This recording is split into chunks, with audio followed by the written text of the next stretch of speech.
Gloria al Señor. Un regalo, como dije antes a algunos pastores y obreros, un regalo del Señor estar en medio de vosotros. Muy honrado por esta invitación a predicar la palabra en una ocasión tan especial. Y me alegro mucho, la sociedad está inquieta en estos últimos días, quizás más inquieta, pero me alegro mucho de comprobar que en medio de preocupaciones que no dejan de ser temporales, la mano del Señor es fuerte sobre vosotros. Y os está dando vigor espiritual, os está dando un precioso celo por el Evangelio y os va a seguir dando fuerza en él. Y lo que quiero hacer es echar un poco de leña al fuego que ya arde. Estamos celebrando el 500 aniversario de la Reforma Protestante. Celebramos, como ha dicho el hermano, que Dios desnudó su santo brazo para romper los yugos de mentira, de superstición, de falsa religiosidad, de esclavitud espiritual. Celebramos que el Evangelio volvió a ser la esencia, el mensaje potente de la iglesia verdadera. Y mi intención en esta tarde es anunciar una de las verdades centrales, esenciales, que el Señor hizo ondear como una bandera en aquellos días, y no solo en aquellos días, sino en cualquier tiempo de verdadero avivamiento y reforma. Y te invito a abrir la palabra del Señor, Mateo capítulo 3.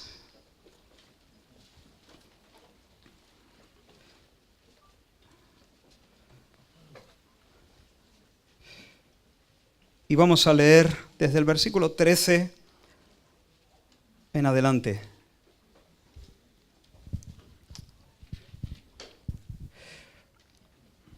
Y dice la palabra del Señor: Entonces Jesús vino de Galilea a Juan al Jordán para ser bautizado por él. Mas Juan se le oponía diciendo: Yo necesito ser bautizado por ti, ¿y tú vienes a mí? Pero Jesús le respondió: Deja ahora, porque así conviene que cumplamos toda justicia. Entonces le dejó. Y Jesús, después que fue bautizado, subió luego del agua, y he aquí los cielos le fueron abiertos, y vio al Espíritu de Dios que descendía como paloma y venía sobre él. Y hubo una voz de los cielos que decía: Este es mi Hijo amado, en quien tengo complacencia. Te invito a descender un momento con tu imaginación a las aguas del Jordán. La gente se agolpa, vienen de Jerusalén, vienen de toda la provincia de Judea y vienen para escuchar la predicación de un hombre un tanto inusual, un predicador raro, Juan el Bautista, y vienen para bautizarse también en el río. Resulta que los profetas del Antiguo Testamento habían anunciado un día glorioso en el que el Señor levantaría a alguien que aplastaría a todos sus enemigos y que establecería su gobierno, un gobierno de paz, un gobierno de justicia, inaugurando un tiempo de paz, de realización, de plenitud, de alegría, de justicia que no tendría fin. Dios levantaría un rey, su ungido, que gobernaría para siempre. David dijo, el rey David, sus últimas palabras se escriben en el segundo libro de Samuel, capítulo 23, dice: El Espíritu del Señor ha hablado por mí. Su palabra ha estado en mi lengua. El Dios de Israel me ha dicho, me habló la roca de Israel. Escucha, habrá un justo que gobierne entre los hombres, que gobierne en el temor del Señor. Será como la luz de la mañana. Será como el resplandor del sol en una mañana sin nubes, como la lluvia que hace brotar la hierba de la tierra. Así que Israel estaba en espera del cumplimiento de las palabras de los profetas, cuando de repente viene este hombre, Juan el Bautista, y irrumpe en la escena con un mensaje: ya está aquí, arrepentidos porque la hora ha llegado, el reino de los cielos se ha acercado, esta es la hora, el rey viene detrás de mí. Yo simplemente soy un vocero que anuncia su llegada, yo solamente soy un precursor, pero el rey me pisa los talones. Ese rey que anunciaron los profetas está llegando. Preparaos, disponeos, arrepentíos, que todo se enderece, que se bajen los montes, que se rellenen los valles, para que el rey encuentre un camino bien dispuesto, porque ya está aquí el rey. Y dice la Escritura que la gente se bautizaba en el Jordán y lo hacían confesando sus pecados. Pero Juan dejó claro, mirad, este bautismo mío es un bautismo provisional, es un bautismo preparatorio. Este no es el bautismo, digamos, definitivo. Yo os bautizo en agua, pero el rey que viene, que me pisa los talones, él os bautizará en el Espíritu Santo y en fuego. El agua limpia la piel, pero no alcanza las entrañas. Esta limpieza es como una preparación para la verdadera limpieza. El que limpia las entrañas, el que transforma el corazón, el que renueva realmente el corazón, es el rey que viene y que ya está llegando.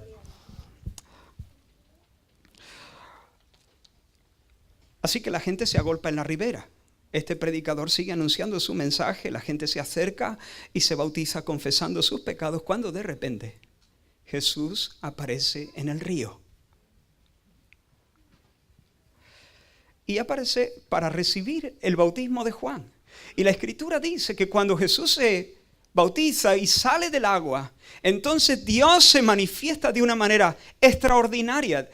Dice la Escritura que los cielos se abrieron y el Padre habló desde los cielos y el Espíritu Santo vino sobre Jesús en forma corporal como de paloma. ¿Qué está pasando aquí? Lo que está pasando es que Dios está manifestando, está dando testimonio de que Jesús de Nazaret es ese rey, es ese ungido, es el Cristo de Dios.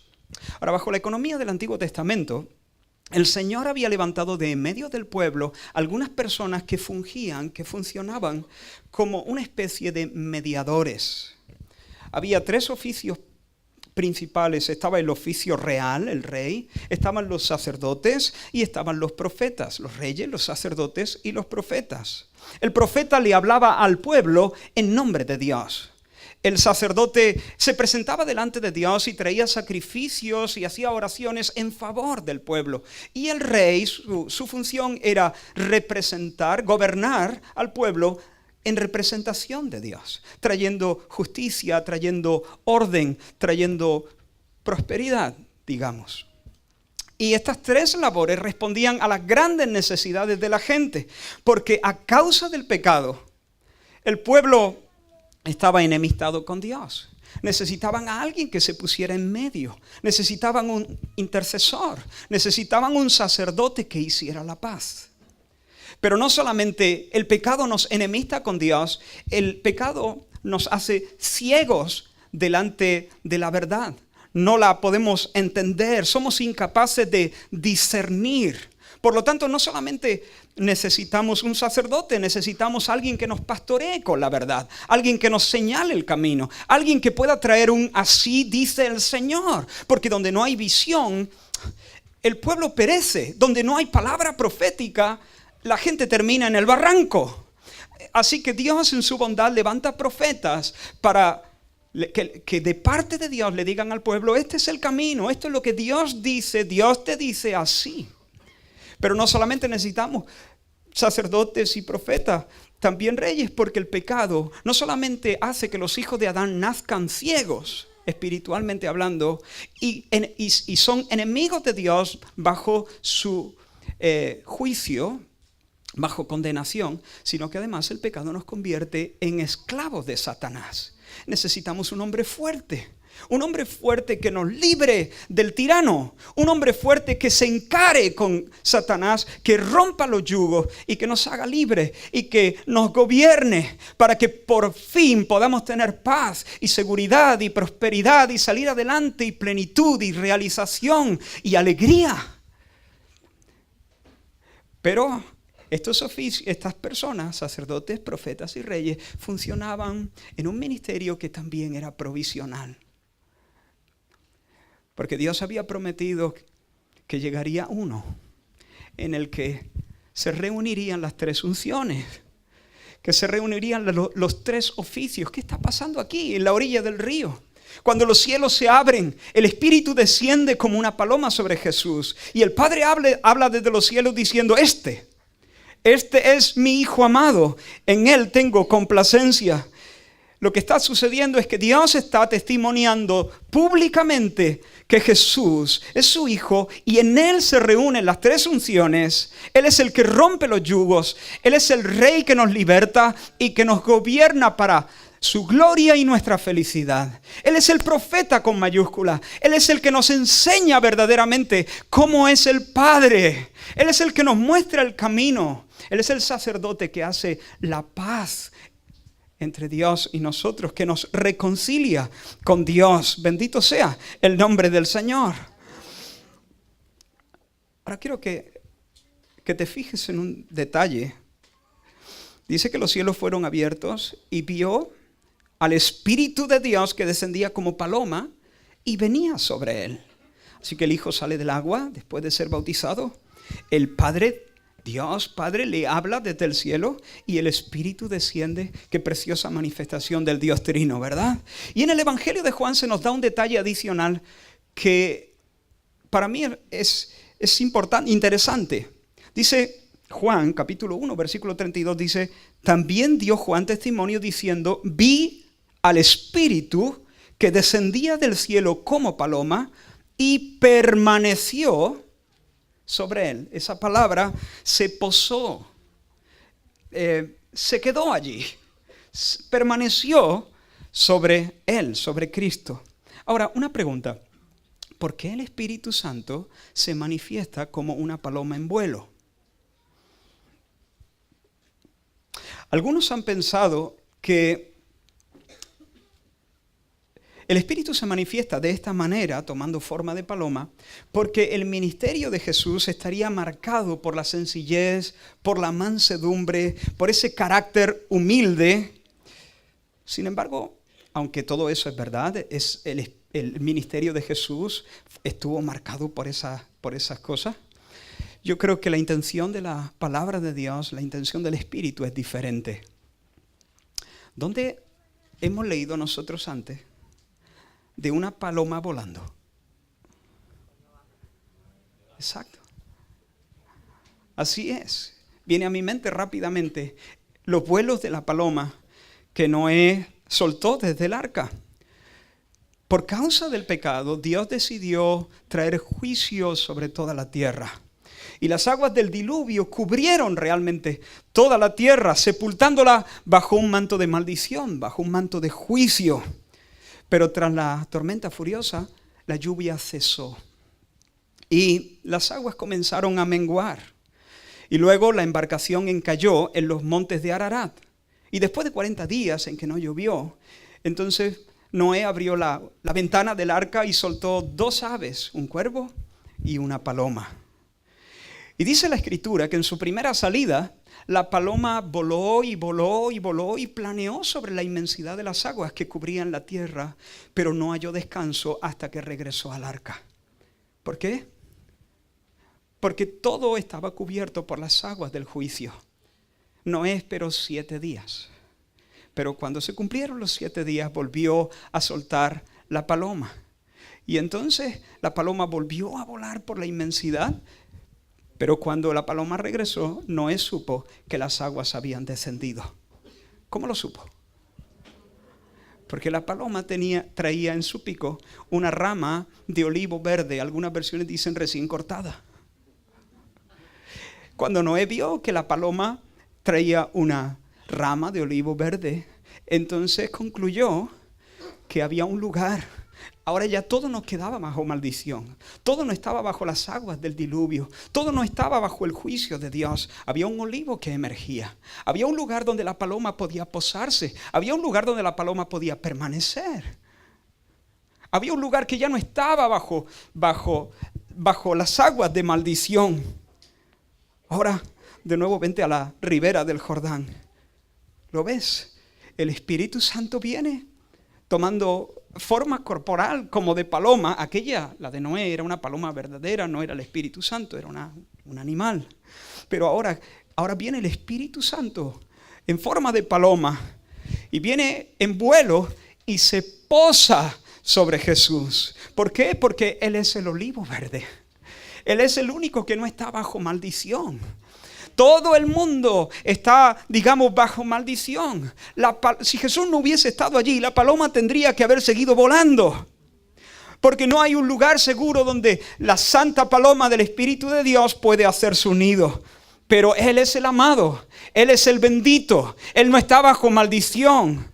Él es el Hijo que tiene eternamente el beso y la sonrisa del Padre. El Espíritu no se posa sobre Juan. El Espíritu no se posa sobre ningún gobierno, ni sobre el gobierno español, ni sobre el gobierno de la Generalitat, ni sobre ningún sistema político. No puede permanecer sobre ningún sistema religioso. El Espíritu no se posa sobre ningún sistema filosófico, ni ningún sistema psicoterapéutico, ni ningún sistema educativo. El Espíritu solamente puede permanecer sobre el Hijo bendito de Dios. Él es el olivo verde. Y en este descenso del Espíritu se marca el inicio del ministerio público de Jesús, autorizado por el cielo para fungir como el Cristo. El ungido, el señalado de Dios, el que Dios levanta, el Salvador divino. Y a partir de ahí, Él puede decir, como bien dijo, el Espíritu del Señor está sobre mí, porque me ha ungido el Señor. Me ha enviado a dar buenas noticias a los pobres, a sanar a los quebrantados de corazón, a pregonar libertad a los cautivos y vista a los ciegos, a poner en libertad a los oprimidos y predicar el año del jubileo, el año agradable del Señor. Y el Padre entonces lo atestigua, diciendo desde los cielos, este es mi Hijo amado, me deleito en Él. En Él tengo complacencia. Él es el ungido, Él es el único señalado por el Padre, solo Cristo. Él es el camino, Él es la verdad, Él es la vida, Él es la roca, todo lo demás es arena. En Cristo todo, salvación. Fuera de Cristo, colapso, caos, perdición. Esto se me quedó bien claro desde niño. Mi padre colocó en la puerta de casa un letrero así, en la puerta de nuestro piso, que decía, solo Cristo salva.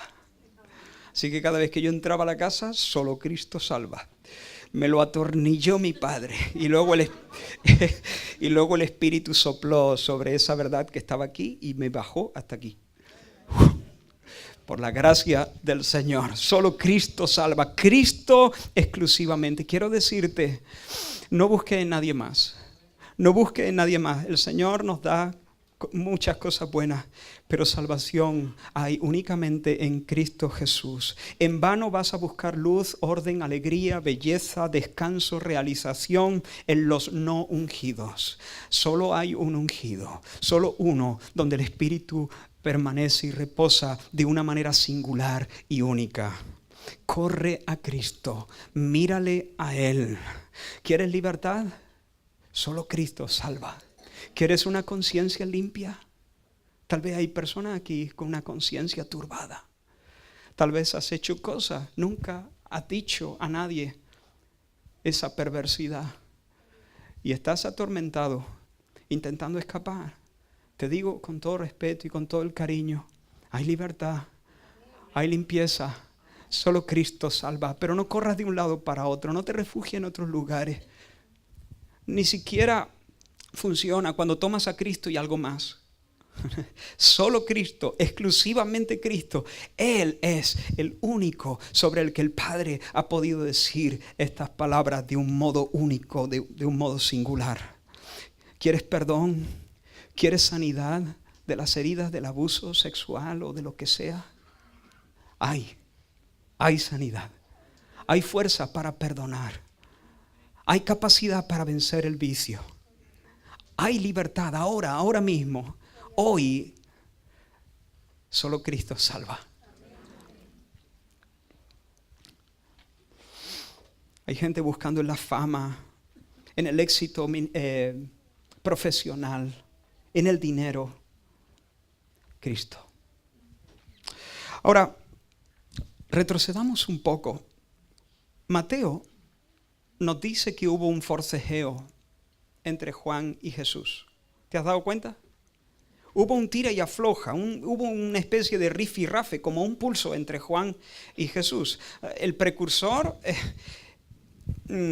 se resiste ante el rey. Dice el versículo, en el texto que hemos leído, dice que vino Jesús a Juan para ser bautizado por él, mas Juan, ¿qué dice? Se le oponía. Se le oponía. Y ese verbo es fuerte. No fue que Juan puso un gesto extraño. No es que le puso mala cara. Es que se le oponía. No. ¿Cómo? Yo no te puedo bautizar. Soy yo el que necesita ser bautizado por ti y vienes tú a mí para que yo te bautice. No puede ser. Ahora tengo que reconocer que si yo hubiera estado ahí, yo también hubiese puesto resistencia a Jesús. No me cuadrarían las cosas. Yo bautizar a Jesús. Vamos a ver. Este hombre, Juan, lleva un tiempo anunciando que viene el rey pisándole los talones. Y que el rey es el que da verdadera limpieza. Su bautismo en agua es un bautismo que es preparatorio. De repente el rey aparece en la orilla.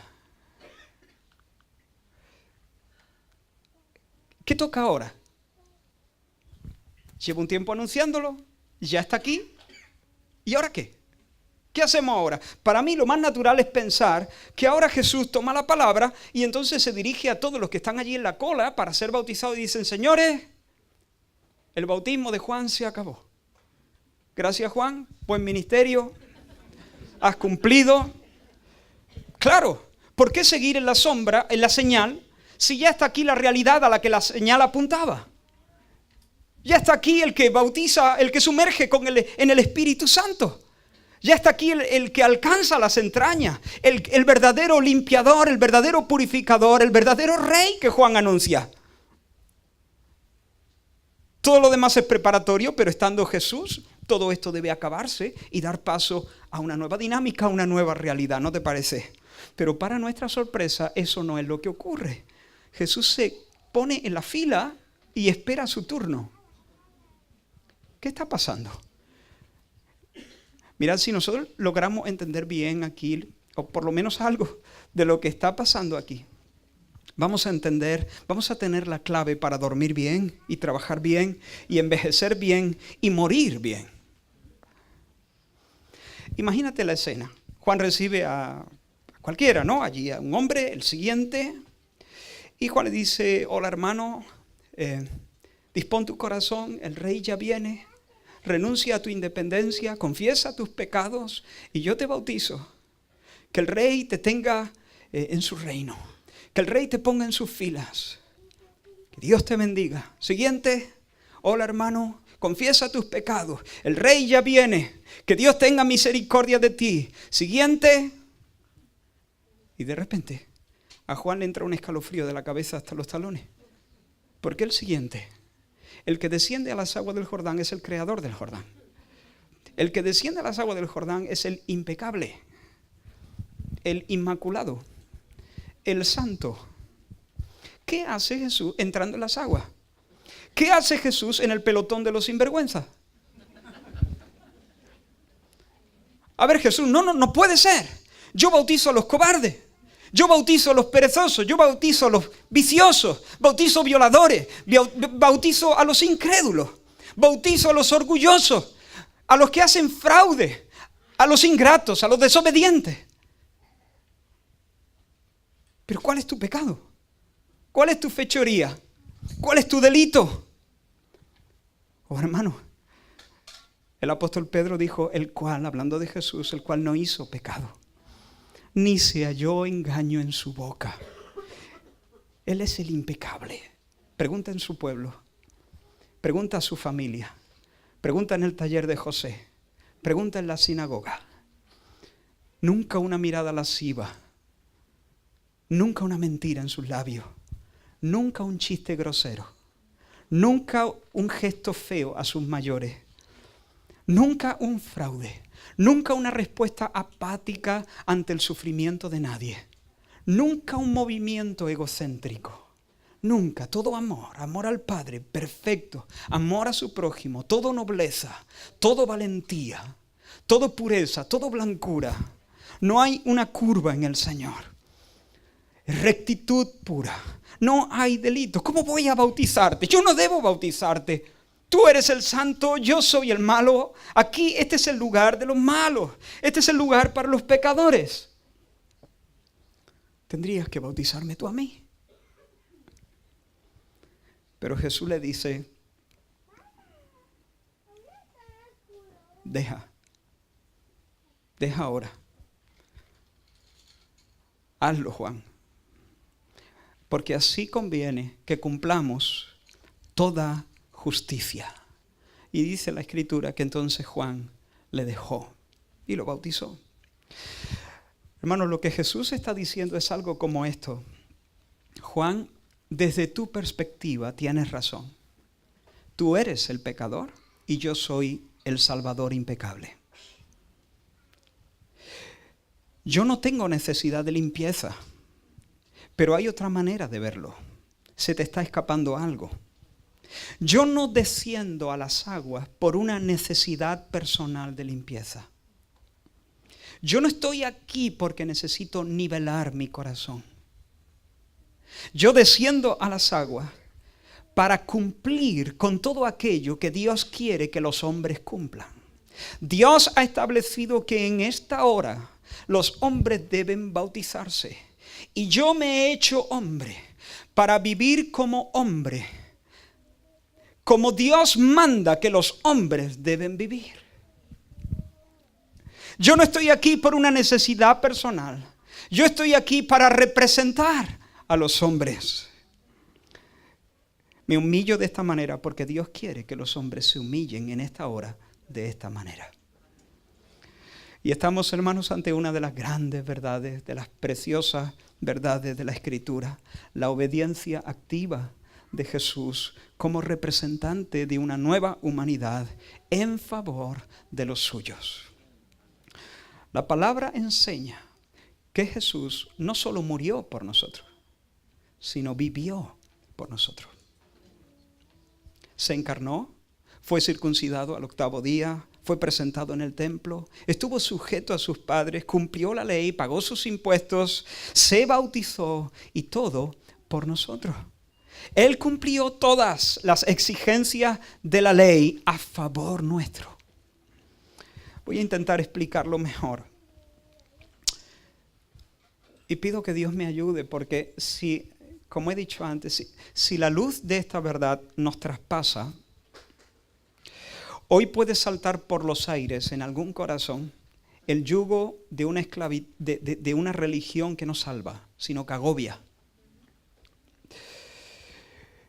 Una pregunta, ¿quiénes son las dos personas más representativas de la historia de nuestra raza? No lo digas, solo piensa. Las dos personas más representativas de la historia de nuestra raza, de nuestro planeta. El apóstol Pablo dice en el capítulo 5 de su carta a los Romanos, por tanto, como el pecado entró en el mundo por un hombre y por el pecado la muerte, así la muerte pasó a todos los hombres por cuanto todos pecaron. ¿Quién fue ese hombre? Adán. Sin duda, Adán es una de las personas más determinantes de la historia, una de esas dos personas. El pecado de Adán nos ha afectado de forma radical. ¿Por qué? Porque Dios, en su libertad, Él decidió relacionarse de esta manera. En su libertad, decidió hacer un pacto con los hombres y decidió establecer a Adán como cabeza y como representante legal de la raza humana. Te puede gustar, no te puede gustar, te puede parecer bien, te puede parecer mal, pero la opinión del barro no cuenta. Esto significa, el alfarero es el que pone las normas, ¿no? Esto significa que lo que el representante hace tiene aplicación sobre todos sus representados. Cuando Adán toma la decisión de darle la espalda a Dios, rechazar y menospreciar su consejo y establecer su propia hoja de ruta, desconfiando de la bondad del Señor, cuando Adán hace eso, se nos imputa también a nosotros, se nos hace responsables también, por cuanto Él era nuestro representante, nosotros los representados. Cuando Él peca, entonces nosotros también quedamos afectados por ese pecado. Todos en Adán, por tanto, somos culpables, por cuanto somos representados por Él. Somos corruptos, por cuanto nacemos de Él, a su imagen y a su semejanza. Y somos malditos porque quedamos bajo condenación de Dios. Porque somos hijos de Adán. Tenemos que entender esto. Porque somos hijos de Adán, somos enemigos de Dios desde que late por primera vez nuestro corazón en el vientre de nuestra madre. Estar en Adán es estar en la ruina. Estar en Adán es estar frito, es estar en desgracia, es estar alejados de Dios, deformados por el pecado, esclavos del pecado, bajo el desagrado divino, destinados a la agonía de la muerte eterna bajo la justa ira de un Dios justo. Cuando Adán pecó, Dios le frunció el ceño a toda la humanidad. Pero eso no es el fin de la historia. Porque de tal manera amó Dios al mundo que ha dado a su Hijo unigénito para que todo aquel que en Él cree no se pierda, mas tenga vida eterna. Quisiera que el Señor nos impresionara una vez más con su amor. Sigue diciendo el apóstol Pablo en el capítulo 5 de Romanos: así que, por la transgresión de uno, Adán, vino la condenación a todos los hombres. De la misma manera, por la justicia de uno, ¿quién? Jesucristo. La justicia de uno vino a todos los hombres la justificación de vida. Porque así como por la desobediencia de un hombre los muchos fueron constituidos pecadores, así también por la obediencia de uno los muchos serán constituidos justos. El apóstol había dicho en el versículo 14 que Adán era figura del que había de venir. ¿En qué sentido? Adán es figura del que había de venir. Fácil. De la misma manera que Adán fue establecido por Dios como cabeza y representante legal de la humanidad, ahora también Cristo, como el postrer Adán, el último Adán, como le llama Pablo, Cristo también es establecido por Dios como cabeza y representante de una nueva humanidad. Por lo tanto, sus buenas obras, las buenas obras de Cristo, computan a favor de todos aquellos que están en Él, que están ligados a Él. Cada uno de sus pasos de obediencia, cada uno de sus méritos, son puestos en la cuenta de aquellos que son suyos. Adán y Cristo son las dos personas más determinantes de la raza humana. El primer Adán, que es culpable, que es sucio, que está rechazado por Dios. El Cristo, el último Adán, que es justo, es santo y es bendito. Y cada uno de nosotros, cada persona bajo este techo, está representado en este momento por uno de los dos. ¿Quién te representa a ti?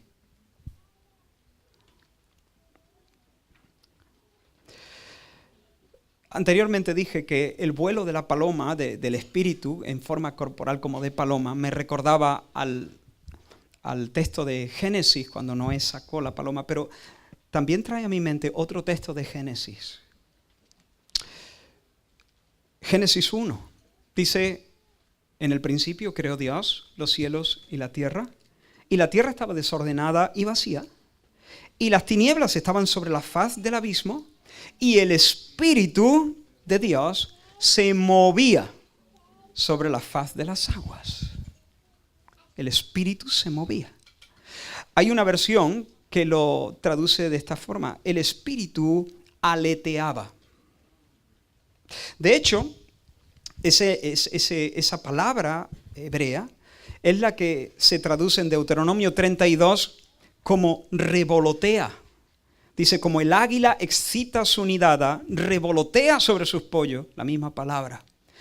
De hecho, en el Targum, o Targum, que es una traducción explicativa del texto hebreo al arameo, este versículo no es una traducción literal, sino explicativa, interpretativa, pero lo traduce de esta forma. La tierra no tenía forma y estaba vacía, y la oscuridad cubría la superficie del abismo. Y el Espíritu de Dios revoloteaba sobre la superficie de las aguas como una paloma. Yo creo que también hay una intención divina al conectar lo que está ocurriendo en el Jordán con lo que ocurrió en los albores de la historia, allí, al principio de todo. Al principio de todo, el Dios Trino, el Padre, el Verbo, y dijo Dios, el Verbo, y el Espíritu que revoloteaba o que aleteaba o que se movía sobre la faz de las aguas. Allí está el Dios Trino.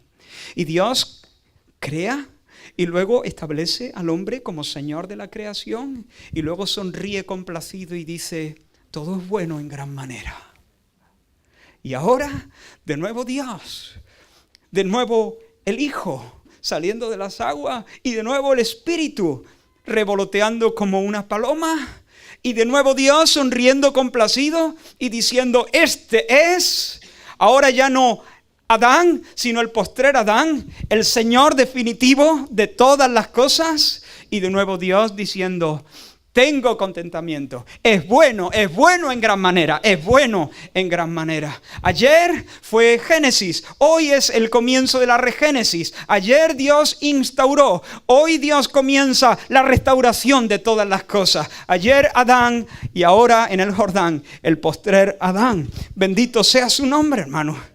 Asómbrate, celebra la gracia de Dios, porque Dios no nos ha dejado en la cuneta, Dios no nos ha dejado perecer en Adán, sino que nos ha dado un nuevo hombre, un nuevo capitán, un nuevo representante.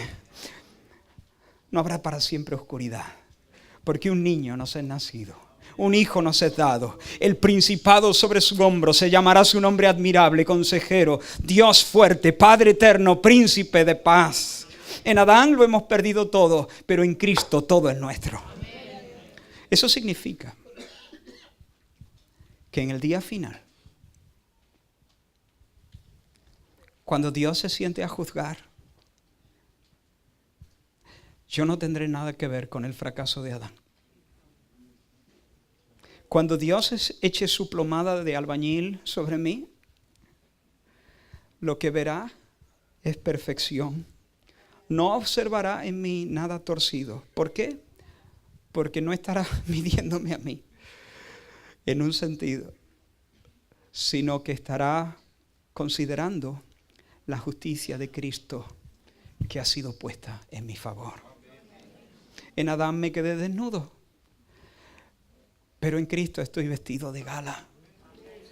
Ya no hay vergüenza, ya no hay castigo, ya no hay temor. Ahora puedo decir, papi, ya no tengo que esconderme. Creo que cantábamos hace un rato, o me pareció a mí. No sé. No sé si lo escuché en otro sitio, no sé. ¿Lo hemos cantado? No. En Adán pequé, pero en Cristo obedecí. A ojos de Dios yo soy considerado justo. No soy justo, pero Él me considera así. Como si yo hubiera hecho siempre, exclusivamente y del modo más perfecto, la voluntad suya. Como si yo hubiera cumplido en todo momento toda justicia. ¿Qué puedo decir? Gloria. Gloria. Por supuesto, estoy lleno de debilidad, hay demasiados restos de pecado en mí, debo seguir creciendo en santidad, conformando mi conducta al carácter perfecto de Cristo. Pero, a pesar de todo eso, a pesar de que tengo muchos kilómetros por delante que recorrer,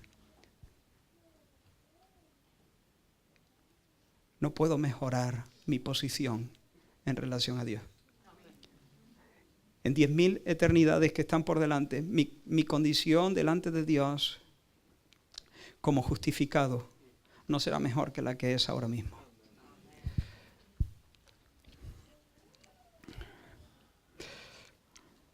Nunca seré considerado más justo de lo que lo soy ahora, porque estoy en Cristo. Ya está todo dicho. Estoy en el amado y por tanto soy amado en el amado. Él nos hace aceptos en el amado. En Cristo soy recibido, soy honrado, soy besado, soy sentado con Cristo Jesús en los lugares celestiales.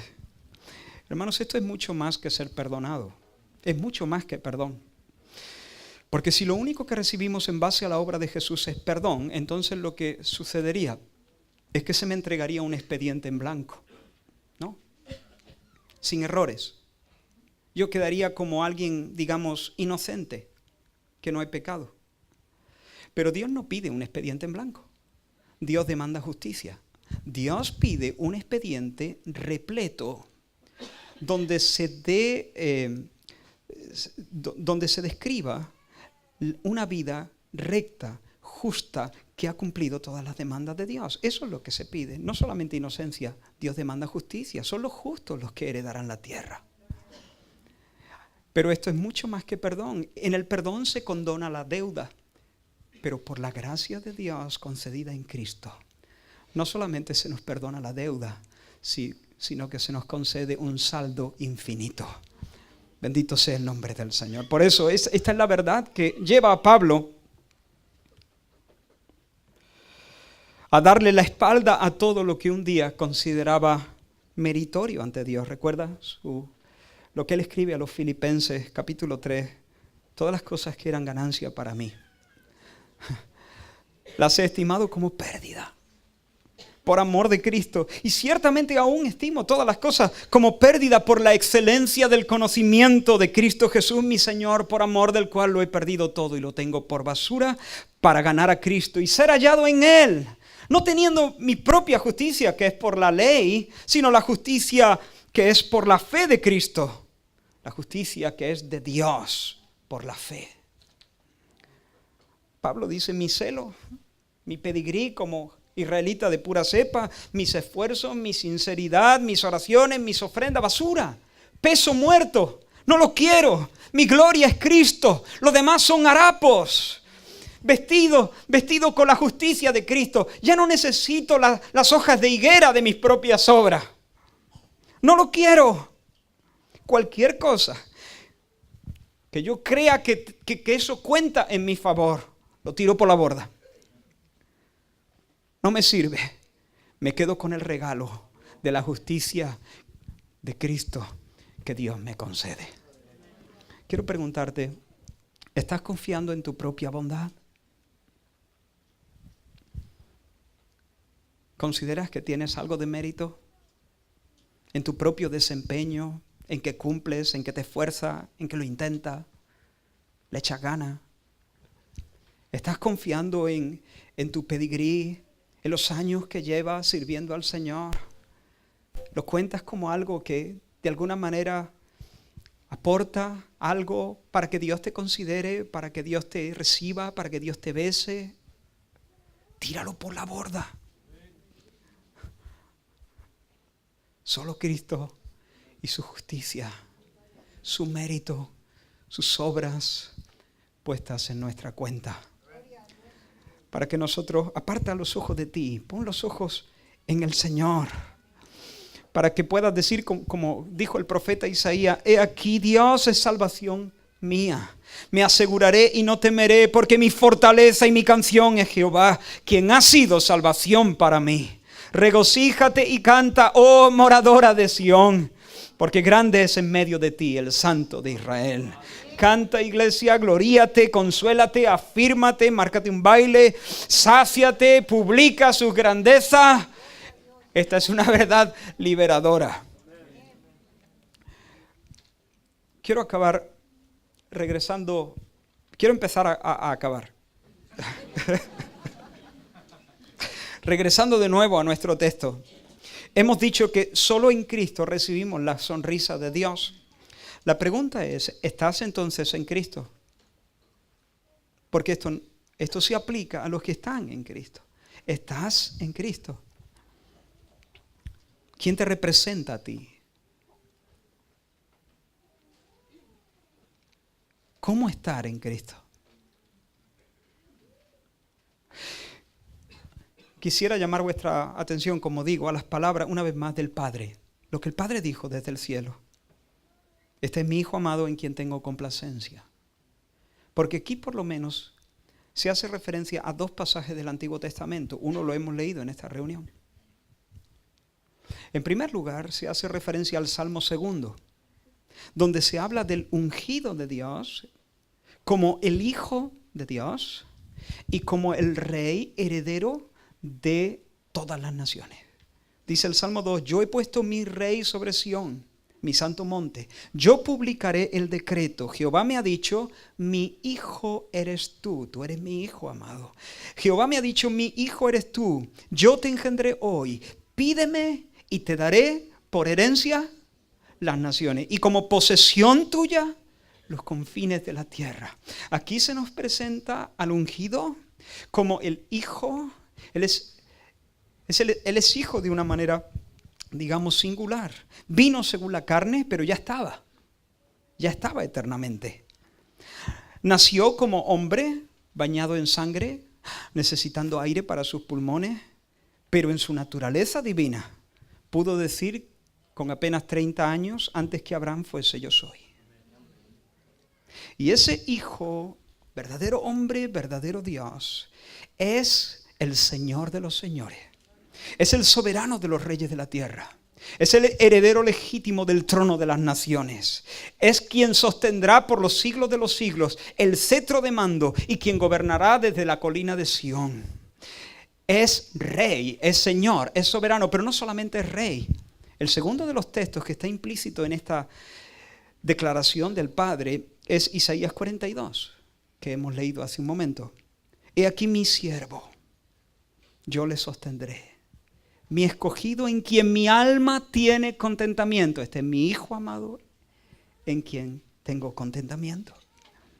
Así que no es solo rey, es también siervo. No te pierdas ahora, tal vez ya la mente va un poco cansada, pero voy a terminar ya mismo, pero esto es importante. Él es rey soberano.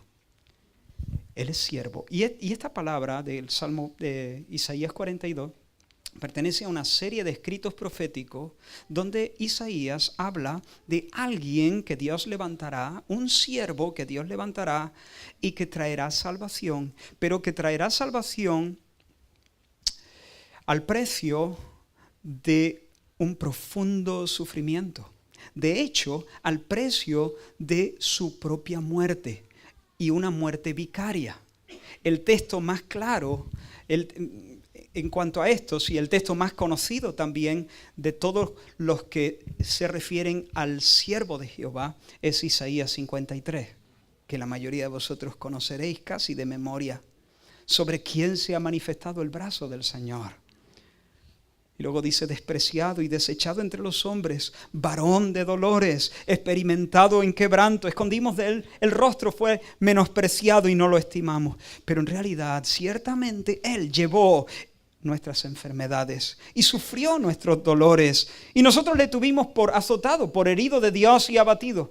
Mas él herido fue por nuestras rebeliones, molido por nuestros pecados. El castigo de nuestra paz fue sobre él y por su llaga fuimos nosotros curados. Jehová cargó en él el pecado de todos nosotros, aunque nunca hizo maldad ni hubo engaño en su boca. Sin embargo, Jehová quiso quebrantarlo. Pero cuando haya puesto su vida en expiación por el pecado, verá linaje, vivirá por largos días y la voluntad de Jehová será en su mano prosperada. Yo le daré parte con los grandes, termina diciendo el canto. Y con los fuertes repartirá despojos, por cuanto derramó su vida hasta la muerte. Y fue contado con los pecadores, habiendo él llevado el pecado de muchos. Así que Jesús es el Señor, pero no solo es el Señor, es el siervo sufriente. No solamente es el león, también es el cordero. No solamente es el rey, también es el chivo expiatorio. ¿Por qué? Porque en la cruz, los fuegos del juicio divino ardieron sobre el impecable.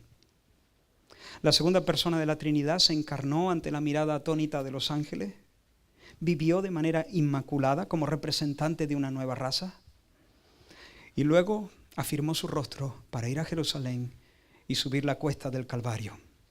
Subió la cuesta del Calvario como el impecable, pero sobre la cruz agonizó como si hubiese sido el peor de los pecadores, como si hubiera sido el peor de los viciosos. El que merecía el beso recibió el golpe para que el que merecía el golpe recibiera el beso. En la cruz Dios Padre trató a Dios Hijo como si Él hubiera vivido tu vida, para que Él pudiera tratarte a ti como si tú hubieras vivido la suya.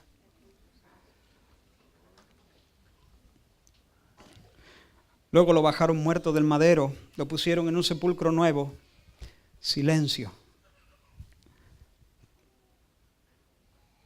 Pero en las primeras horas del domingo se levantó triunfante, sueltos los dolores de la muerte. Rodó la piedra, cantaron los ángeles y el Señor se levantó triunfante. El pecado había sido removido, se habían acabado los días de su humillación y el Padre lo sentó a su diestra para que gobernase por los siglos de los siglos. Recuerdo la primera vez que entendí algo de esto. Yo era bien pequeño. No sé, tendría 5 o 6 años, no sé exactamente qué edad tenía. Estábamos jugando al escondite en mi casa. Creo que estábamos celebrando un cumpleaños. Y estábamos jugando al escondite. Y yo me escondí detrás de una mecedora. Pero como a mí me gustaba leer y soy inquieto, no me gustaba quedarme quieto mucho rato. Entonces digo, bueno, mientras me encuentran, me leo algo, ¿no? Y cogí un librito. Y se ve que me escondí bastante bien, porque no me encontraban. Yo creo que el Señor me hizo invisible porque quería tener tratos conmigo. Y allí me quedé y abrí el libro. Eran historias bíblicas. Qué bendición, ¿no? Cuando los hijos podemos criarnos en un ambiente donde la palabra de Dios está a mano. Eran historias bíblicas y creo, no lo recuerdo bien, pero creo que todavía no sabía leer yo bien. Pero había un dibujo. Aparecía poco así, pero era la cruz, ¿no? Y yo me quedé mirando ahí y de repente empecé a entender por qué Él no lo merece. ¿Por qué? Él es bueno. Y de repente empiezo a entender, Él está, claro, a conectar cosas que mis padres me habían dicho, en la iglesia me habían dicho. Pero de repente lo empiezo a entender con un corazón cálido. Y empecé a llorar, porque me di cuenta que el malo era yo. El malo era yo. Yo no recuerdo ahora mismo qué pecados concretos del Señor. Creo que no hubo cosas concretas, pero sí una convicción de pecado. De que yo era el que merecía estar allí y Él estaba allí en mi lugar por mi culpa. Y empecé a llorar. Me olvidé del cumpleaños, me olvidé de que estábamos jugando al escondite, me quedé detrás de la mecedora. Pero de repente, después de un rato llorando, no sé cuánto tiempo pasó, de repente empecé a sentir alivio, paz, y empecé a sentir luego enseguida una alegría. Y otra vez empecé a llorar. Pero ahora ya no era un llanto pesado de dolor, sino era un llanto de gozo. Las lágrimas me ayudaban a expresar lo que estaba sintiendo en mi corazón. Porque el Señor tuvo a bien abrirme los ojos, darme luz acerca de lo que Él había revelado en las Escrituras. Bendito sea el Señor. El Padre dijo, este es mi Hijo amado. Él es el Rey, ¿lo crees? Él es el soberano, ¿lo crees? Pero Él también es el chivo expiatorio. Él es el siervo sufriente. Él es el que muere en tu lugar, ¿lo crees? Porque es la fe la que nos vincula con el Señor. Es la fe, ese instrumento por el que recibimos todo lo que Dios es para nosotros en Cristo Jesús. Hemos dicho que solo en Cristo Dios nos sonríe, pero ¿cómo estar en Cristo? Por la fe. ¿Tú crees que Jesús es el Señor?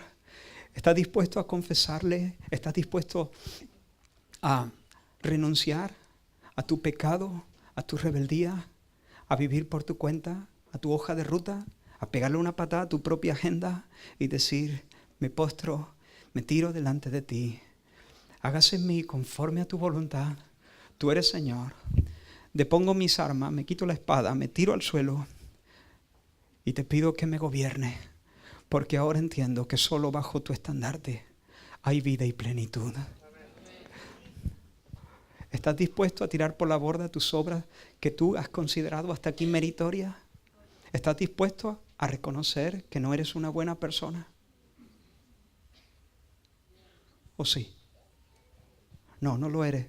Con todo el respeto, no lo eres. Ser incrédulo es una ofensa enorme a Dios. El que es incrédulo le está diciendo a Dios que es un mentiroso. Pero ¿estás dispuesto a arrepentirte? Porque si te arrepientes y crees, habrás pasado de muerte a vida. Este es el mensaje liberador que nuestros padres reformadores redescubrieron en las páginas de las Escrituras. Lutero era un hombre angustiado hasta que el Espíritu de Dios le enseñó el Evangelio.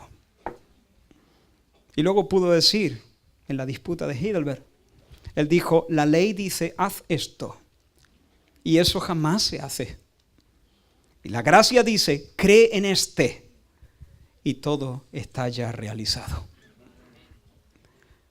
Así que si hay aquí alguna persona que entró por esa puerta en Adán, yo espero que salgas por la puerta en Cristo, bajo la sonrisa de Dios, sintiendo que tus culpas ya no están, tu pecado ha sido perdonado y ahora tu porción es el abrazo y el beso de Dios. Arrepiéntete, corre ahora mismo hacia el Señor, corre ahora mismo, clama a Él y ven a Él, abrázate a esta verdad, humíllate delante de Dios y Él hará lo que ha dicho que hace, perdonar tus pecados y darte una herencia.